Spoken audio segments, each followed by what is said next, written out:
وبرکاتہ۔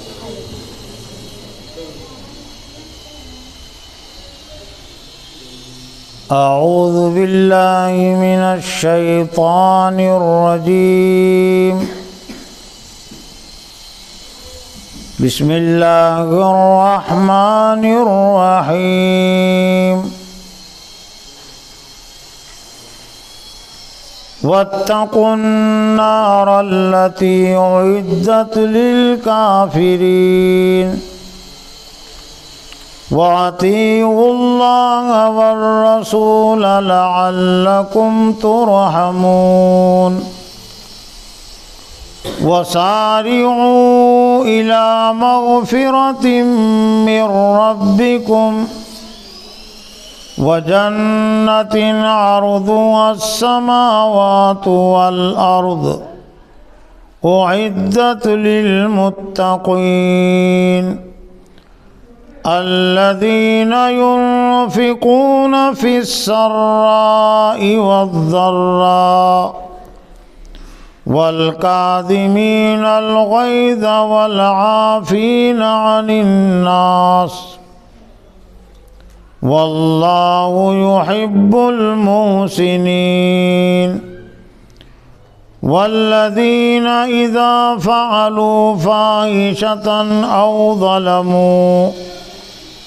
او ظلموا انفسهم ذکروا اللہ فاستغفروا لذنوبهم ومن يغفر الذنوب إلا الله ولم يصروا على ما فعلوا وهم يعلمون أولئك جزاؤهم مغفرة من ربهم وجنات تجری من تحتها الانہار خالدین فیہا ونعم اجر العاملین صدق اللہ العظیم۔ محترم اساتذہ اکرام اور عزیز طلبہ، ابھی آپ کے سامنے قرآن مجید کے سورہ آل عمران کی آیت نمبر 131 سے آیت نمبر 136 تلاوت کی گئی۔ پاروں کی ترتیب اور تقسیم کے لحاظ سے یہ چوتھے پارے کے 5ویں رکوع کی یہ آیتیں ہیں۔ ان آیتوں میں اللہ تعالیٰ نے جہنم سے بچنے اور جنت میں داخلے کا ایک طرح سے نصاب بیان کیا۔ آپ اچھی طرح جانتے ہیں کہ آخرت جس کا نام ہے اس کا دوسرا نام جنت اور جہنم ہے۔ جنت اور جہنم کے بغیر آخرت کا کوئی تصور نہیں ہے۔ آخرت کی زندگی میں یہ دو لازمی ٹھکانے ہیں۔ تو ہر مومن کی ذمہ داری ہے کہ وہ جہنم سے بچنے کی کوشش اور فکر کرے اور جنت میں داخل ہونے کی کوشش و فکر کرے۔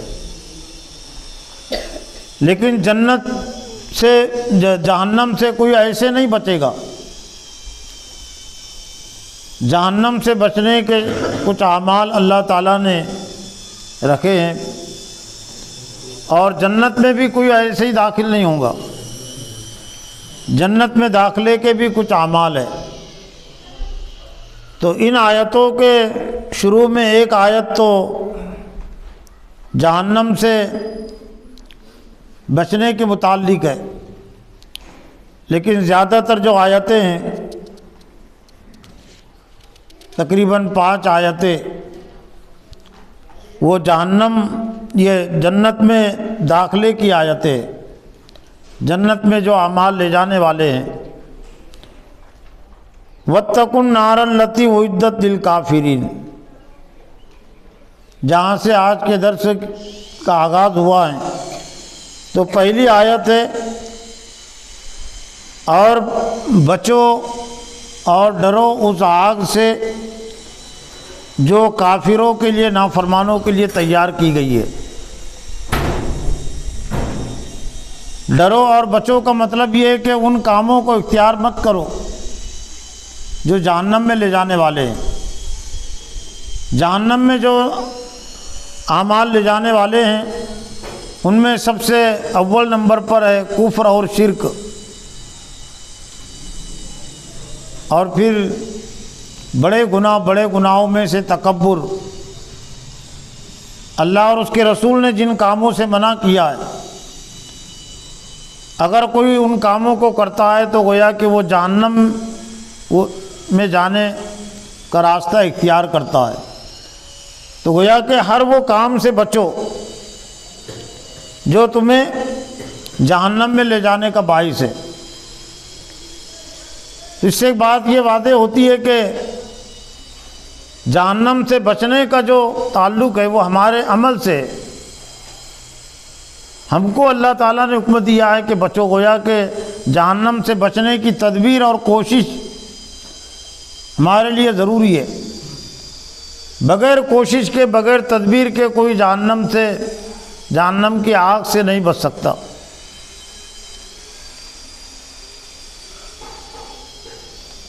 اور سب سے اہم جو چیز ہے جو جہنم کے خیال کو، آگ کے خیال کو ہمیشہ جو ہمیں تازہ رکھنے والی جو چیز ہے وہ یہ ہے کہ اللہ تعالیٰ نے دنیا میں آگ بھی پیدا کی ہے، آگ کو ہماری ضروریات سے جوڑ دیا ہے، وہ یوں ہی نہیں جوڑا ہے۔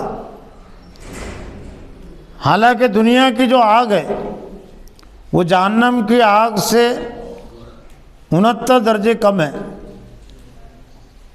حدیث میں حضور صلی اللہ علیہ وسلم نے فرمایا،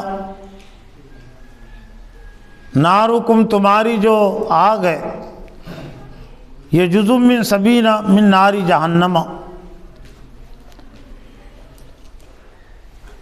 60 من ناری جہنم، یہ جہنم کی آگ کا 69واں حصہ ہے، یعنی 50 گنا بھی نہیں، 50 گنا سے زیادہ۔ ایک میں اور 69 میں جو فرق ہوتا ہے اتنا فرق ہے۔ جبکہ دنیا کی جو آگ ہے وہ بھی جلانے کے لیے، عذاب کے لیے کافی ہے، لیکن نافرمانوں کو اللہ تعالیٰ نے زیادہ سزا دینے کے لیے، عذاب دینے کے لیے جہنم کی آگ کو بہت زیادہ سخت اور گرم بنایا ہے، تیز آگ ہے، اور ہماری ضروریات سے اس لیے جوڑ دیا، ہمارے کھانے پینے کے عمل سے، تاکہ روزانہ ہم جہنم کا مشاہدہ کرتے رہے۔ روٹی بھی آگ پر پکتی ہے، سالن بھی آگ پر پکتا ہے، تو کھانا کھاتے ہوئے بھی ہم جہنم کو نہ بھولیں، بلکہ جہنم کو ہمیشہ سامنے رکھے کہ یہ ہمارا جو کھانا تیار ہوا ہے جہنم پر تیار ہوا ہے، آگ ہی ہے نا وہ، اگرچہ تھوڑا حصہ ہے لیکن آگ کا حصہ ہے۔ جنت کی سیر کرنے کے لیے، جنت کا مشاہدہ کرنے کے لیے تو گھر سے باہر بھی جانا پڑتا ہے۔ جنت کے حوالے سے اللہ تعالیٰ نے فرمایا کہ جنات تجری من تحتہا الانہار، وہ باغات جن کے نیچے سے نہریں بہہ رہی ہے، تو یہ تو باہر میں ہوتے ہیں، لیکن جہنم کے مشاہدے کے لیے گھر میں رہتے ہوئے بھی آپ جہنم کو دیکھ سکتے ہیں۔ اور قرآن و حدیث کی تعلیم سے بات واضح ہوتی ہے کہ اللہ تعالیٰ نے اہل ایمان کے سامنے سب سے زیادہ جہنم کو پیش کیا ہے اول نمبر پر، جہنم سے بچنے کی فکر میں اور کوشش میں اس نے ہم کو ایک طرح سے مبتلا کیا ہے، مصروف رکھا ہے۔ عدت الکافرین جو تیار کی گئی ہے نافرمانوں کے لیے۔ پھر وہ اطیعوا اللہ و اطیعوا الرسول لعلکم ترحمون، اور اطاعت کرو اللہ کی اور اطاعت کرو رسول کی، لعلکم ترحمون تاکہ تم پر رحم کیا جائے۔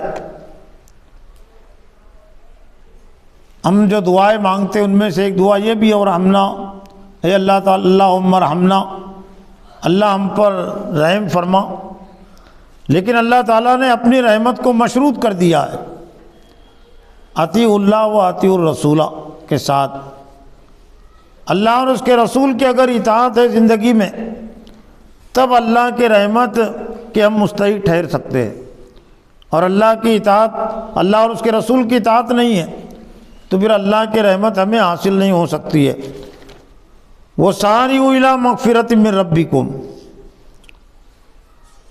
اور جلدی کرو، ساری اس صورت سے الفاظ ہے، دوڑو، جلدی کرو اپنے رب کی مغفرت کی طرف، اور جو اس جنت کی طرف، ارض السماوات والارض، جس کی چوڑائی آسمانوں اور زمین کی طرح ہے۔ آسمانوں سے یہاں جمع کے الفاظ 7 آسمان، 7 آسمان اور 7 زمینیں۔ تو جنت کی جو چوڑائی ہے، جنت کی لمبائی چوڑائی، اس کی وسعت، اس کا پھیلاؤ 7 آسمان اور زمین کی طرح ہیں۔ لیکن جو اہم چیز ہے وہ عدت للمتقین، وہ تیار کی گئی ہے متقین کے لیے۔ اب گویا کہ کسی بھی غیر متقی کو، جو متقی نہیں ہے، اس کو جنت نہیں مل سکتی۔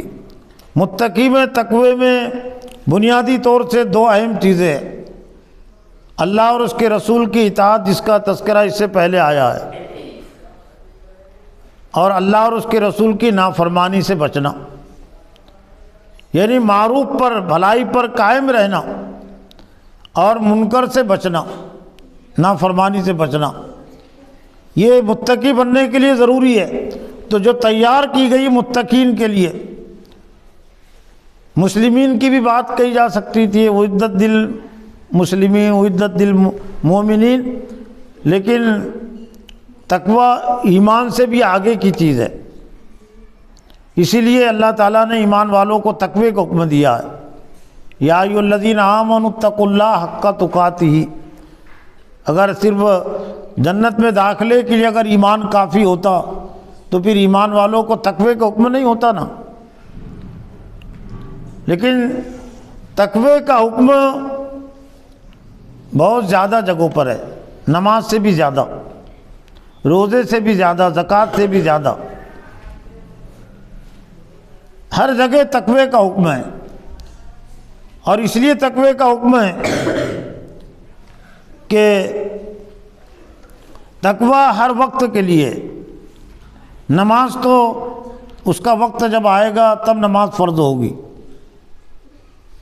روزہ رمضان کا مہینہ آئے گا تب روزے فرض ہوں گے، مال پہ سال گزرے گا تب زکوٰۃ فرض ہوگی، حج کی استطاعت ہے، زندگی میں 1 مرتبہ حج فرض ہے۔ لیکن تقوی کے لیے کوئی شرط نہیں، تقوی کے لیے کوئی وقت متعین نہیں، 24 گھنٹے کے لیے ہم کہہ سکتے ہیں۔ تنہائی میں بھی ہو تو تقوی ہے، سب کے سامنے بھی ہو تو تقوی ضروری ہے۔ لیکن جو چیز جتنی زیادہ اہم ہے اس کی طرف سے اتنی زیادہ بے توجہی ہے۔ لوگ نماز کو فرض سمجھتے ہیں، زکوٰۃ کو فرض سمجھتے ہیں، لیکن تقوی کو فرض سمجھتے ہی نہیں ہیں، فرض سے بھی زیادہ فرض ہے یہ۔ تو اس لیے فرض ہے کہ اس کے بغیر جنت نہیں حاصل ہو سکتی، اور تمام عبادات کا جو اصل مقصد ہے وہ تقوی پیدا کرنا ہی ہے۔ نماز کا بھی جو اصل مقصد ہے وہ کہ تقوی ہمارے اندر پیدا ہو، روزوں کا بھی جو اصل مقصد ہے لعلکم تتقون، تاکہ تمہارے اندر تقوی پیدا ہو۔ قربانی کے حوالے سے بھی کہا گیا کہ لن ینال اللہ لحومها ولا دماؤها ولکن ینال التقوی منکم۔ قربانی کے جانوروں کو نہ خون پہنچتا ہے نہ گوشت پہنچتا ہے، لیکن تمہارا تقوی پہنچتا ہے۔ تقوی کا تعلق دل کی کیفیت سے، دل کے اندر اللہ کی عظمت ہو، اللہ کی محبت ہو، اللہ کا ڈر بھی ہو، تو جس کی بڑائی ہوتی ہے، جس کی عظمت ہوتی ہے، جس کا ڈر ہوتا ہے دل کے اندر، تو پھر اس کی اطاعت آسان ہو جاتی ہے اور نافرمانی سے بچنا آسان ہو جاتا ہے۔ تو پھر متقی لوگ کون ہیں؟ کوئی ہر ایک دعویٰ نہ کر بیٹھے کہ میں متقی ہوں۔ تو اللہ تعالیٰ نے تقوی کی کچھ صفات بیان کی ہے، تقوی کی کچھ شرائط ہے، اس کے کچھ تقاضے ہیں، کچھ تقاضے اور کچھ شرائط تو اللہ تعالیٰ نے پہلے پارے کے پہلے رکوع میں بیان کی ہے۔ الف لام میم ذالک الکتاب لا ریب فیہ ھدی للمتقین، کہ یہ کتاب ہے جس میں کوئی شک و شبہ نہیں، متقین کے لیے ہدایت ہے۔ پھر متقین لوگ کون ہیں؟ ان کی وہاں 6 صفات بیان کی گئی ہے۔ الذین یؤمنون بالغیب ویقیمون الصلاۃ، اور جو ہم نے دیا ہے اس میں سے خرچ کر، جو نمازوں کو قائم کرتے ہیں، جو اللہ نے ان کو مال دیا ہے اس میں سے خرچ کرتے ہیں، اور بالآخرۃ ہم یوقنون، آخری صفت آخرت پر یقین رکھتے ہیں۔ تو یہاں پر بھی اللہ تعالیٰ نے متقین کی کچھ صفات بیان کی ہے۔ تو جو پہلی صفت متقین کی بیان کی گئی، الذین ینفقون فی السراء والضراء، جو خرچ کرتے ہیں خوشحالی میں اور تنگی میں، یعنی خوشحال ہو تب بھی خرچ کرتے، مال ان کے پاس ہو زیادہ تب بھی خرچ کرتے ہیں، اور تنگی ہے تو بھی خرچ کرتے ہیں۔ انفاق کا جو دائرہ ہے بہت وسیع ہے، مالی خرچے بھی سے مراد ہے، لیکن صرف مالی خرچے مراد نہیں ہے، جسمانی لحاظ سے بھی جو بھی کام ہوتے ہیں دین کے، وہ ایک طرح سے وہ انفاق ہے جو اللہ تعالیٰ نے دیا۔ ینفقون، قرآن مجید میں جو مما رزقناہم ینفقون، پہلے پارے میں بھی یہ متقین کی صفات میں وہ مما رزقناہم ینفقون، اور ہمارے دیے ہوئے رزق میں سے خرچ کرتے ہیں۔ تو رزق کا تعلق بھی انسان کی پوری صلاحیتوں پر ہوتا ہے۔ تو یہاں پر بھی جو کچھ بھی اللہ تعالیٰ نے صلاحیت دی ہے، تو اپنی صلاحیت کا استعمال کرتے ہوئے، خوشحالی میں بھی، اچھی حالت ہے تب بھی، اور تنگی اور مصیبت کا موقع ہے تب بھی۔ والکاظمین الغیظ، اور ایک اہم صفت یہ ہے کہ اور غصے کو پینے والے،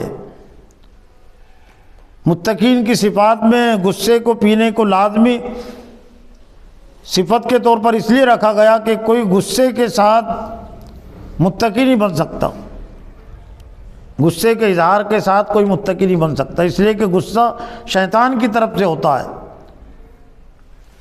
اور غصے کی حالت میں انسان کے سوچنے سمجھنے کی جو صلاحیت ہوتی ہے وہ ختم ہو جاتی ہے۔ اس لیے غصے سے بچنے کی جو تدبیریں بیان کی گئی غصے کے نقصان سے، ان میں سے ایک تدبیر یہ بھی ہے کہ جب غصہ آ جائے تو فلیسکت، خاموش رہو۔ ویسے تو بیجا غصہ کرنا یہی گناہ کی چیز ہے، لیکن جہاں پر غصہ آ سکتا ہے، غصہ آ گیا دین کے لیے، تو حکم دیا گیا کہ خاموشی اختیار کرے، اس لیے کہ اگر وہ غصے کی حالت میں کہے گا تو صحیح بات نہیں کہے گا، غلط بات کہے گا۔ غصے کی حالت میں مشورہ نہ دے کسی کو، اگر وہ دیں گا تو غلط مشورہ دے گا۔ غصے کی حالت میں فیصلہ نہ کرے۔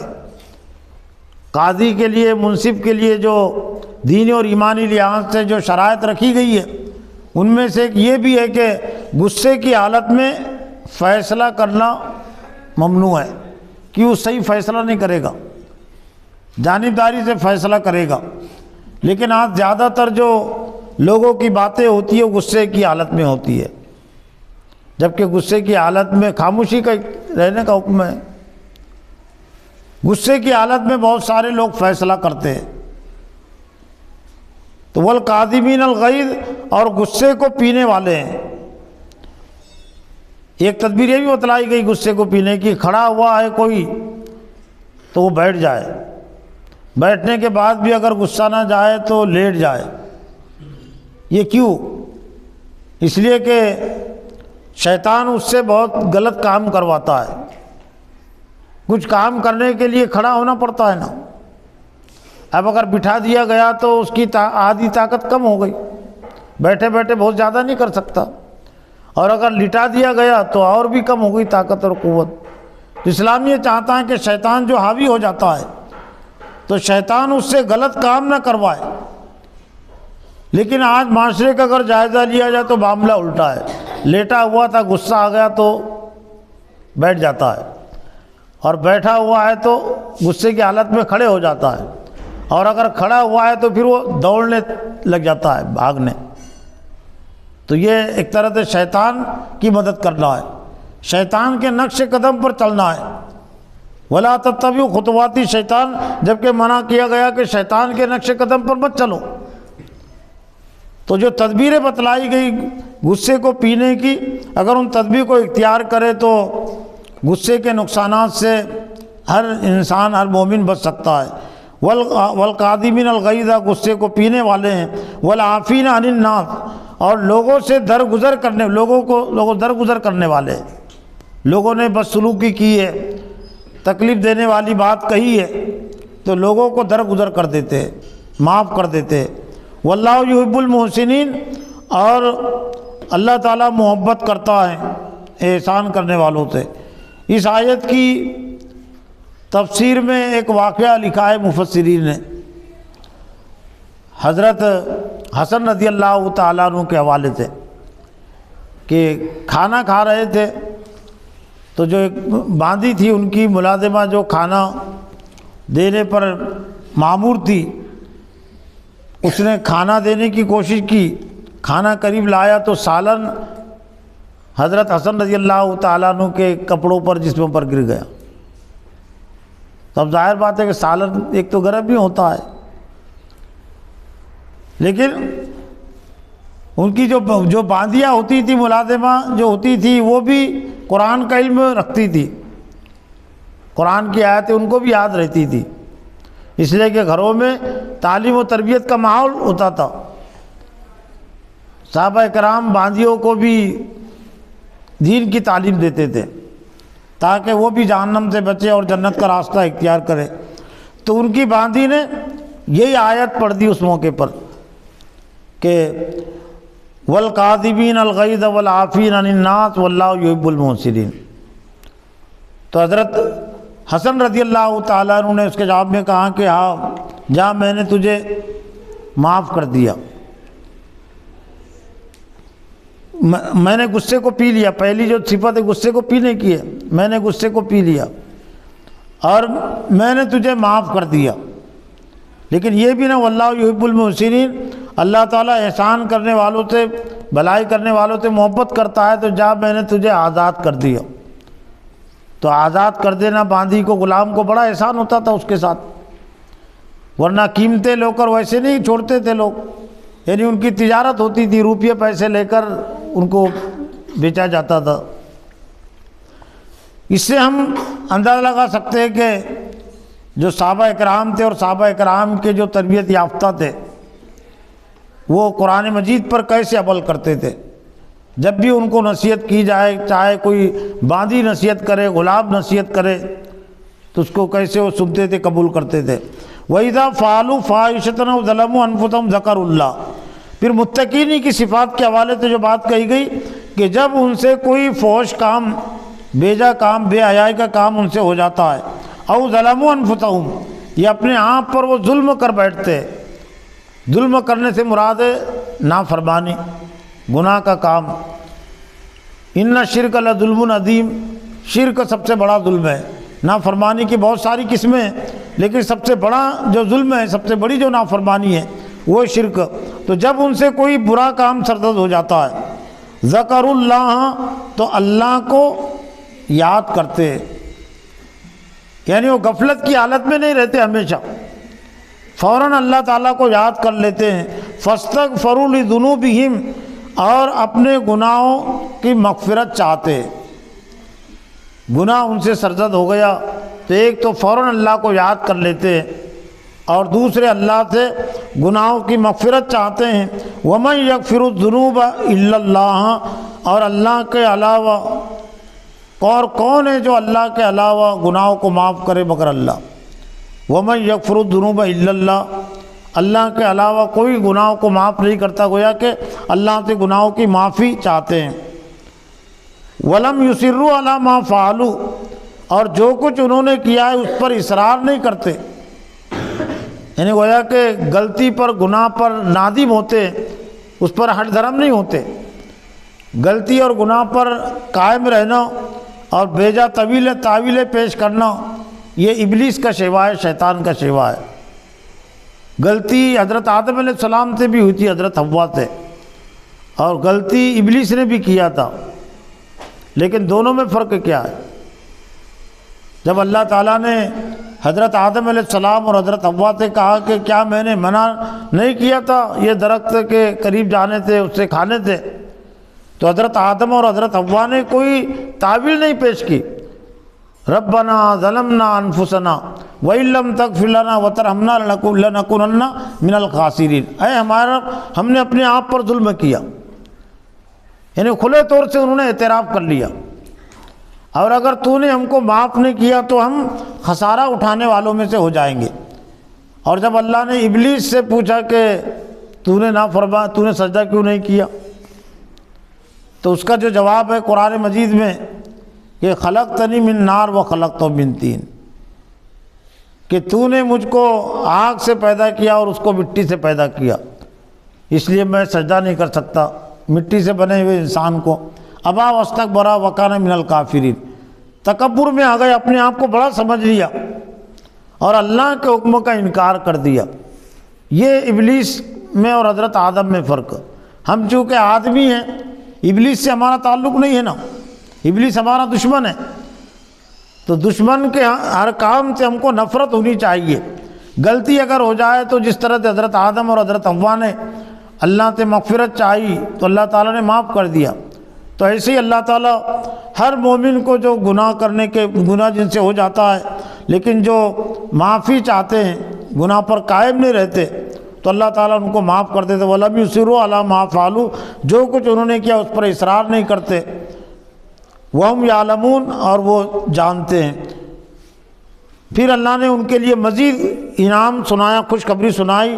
اولئک جزاؤہم مغفرۃ من ربہم، یہی لوگ ہیں کہ جزاؤہم، ان کا بدلہ، یہ کاموں کا جو بدلہ ہے، نیک کاموں کا بدلہ، مغفرۃ من ربہم، ان کے رب کی طرف سے مغفرت، ان کے لیے مغفرت کا اعلان ہے کہ تم کو معاف کر دیا گیا۔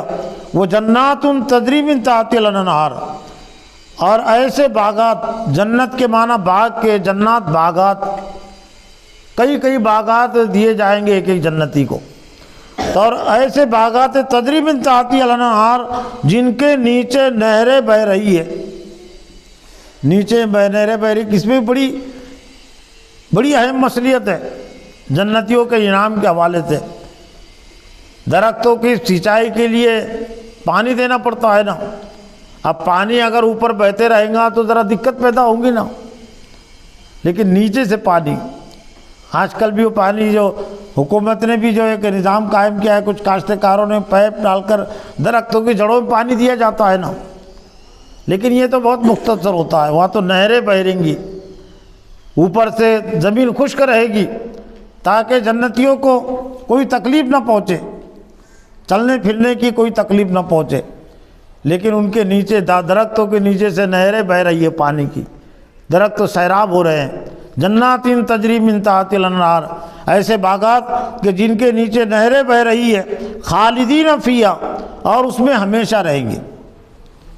60 سالہ 70 سالہ اگر کسی نے اطاعت اور بندگی کی تو برابری کے بدلے کی بات تو 60 سالہ جنت مل گئی تو معاملہ برابر ہو گیا، لیکن یہ الرحمن الرحیم کہ بڑا مہربان نہایت رحم کرنے والا ہے، کہ جس نے تھوڑے اعمال کیے، تھوڑی زندگی گزاری اللہ کی اطاعت میں، لیکن ہمیشہ کی جنت، تو گویا کہ اس سے سستا سودا اور کوئی نہیں، جنت کا سودا سے سستا سودا اور کوئی نہیں۔ بلکہ تاریخ میں تو ایسا بھی آیا کہ ایمان قبول کیا اور ادھر لوگوں نے اس کو شہید کر دیا تو ایک بھی نماز نہیں پڑھا نا اس نے، لیکن ہمیشہ کی جنت۔ حضرت موسیٰ علیہ السلام پر جن جادوگروں نے ایمان لایا تھا تو فرعون نے ان کو سولی پر چڑھا دیا، ان کی موت ہو گئی، کوئی تقریر نہیں سنی، کوئی انہوں نے نماز نہیں پڑھی، لیکن اللہ کی راہ میں شہید ہو گئے نا تو ہمیشہ ہمیشہ کی جنت۔ لیکن اگر کوئی زندگی بھر اللہ کی اطاعت فرما برداری کرتے رہا لیکن آخری وقت میں اس نے گناہ کر لیا، اسلام سے پھر گیا، مرتد ہو گیا، تب گویا کہ ہمیشہ جہنم میں جائیں گے۔ یہ جو نیک اعمال اس نے کیے وہ اس کے برباد ہو گئے کفر کا کام اور شرک کا کام کرنے سے۔ وہ نعم اجر العاملین، اور جہاں پر یہ آیت ختم ہوتی ہے اور جنت کا تذکرہ ایک طرح سے نصاب اس کا ختم ہوتا ہے، مکمل ہوتا ہے، اہم بات ہے وہ نعم اجر العاملین، اور کیا ہی بہتر بدلہ ہے عمل کرنے والوں کا۔ عمل کرنے، گویا کہ بے عملوں کے لیے جنت نہیں ہے، عاملین بہت ہی بہتر بدلہ ہے عمل کرنے والوں کے لیے۔ گویا کہ جو عمل نہیں کریں گے ان کے لیے کوئی جنت نہیں ہے۔ تو محترم اساتذہ کرام اور عزیز طلبہ، یہ مختصر وقت میں جہنم سے بچنے سے متعلق کچھ باتیں اور جنت میں داخلے کے حوالے سے کچھ اعمال کا تذکرہ آیت قرآنی کی روشنی میں کیا گیا۔ اللہ سے دعا ہے کہ اللہ تعالیٰ مجھے بھی اور آپ کو بھی جہنم سے بچنے والے اعمال سے بچنے کی توفیق، جہنم میں لے جانے والے اعمال سے بچنے کی توفیق عطا فرمائے، اور جنت میں جو اعمال لے جانے والے ہیں انہیں اختیار کرنے کی توفیق عطا فرما۔ وآخر دعوانا الحمد للہ رب العالمین۔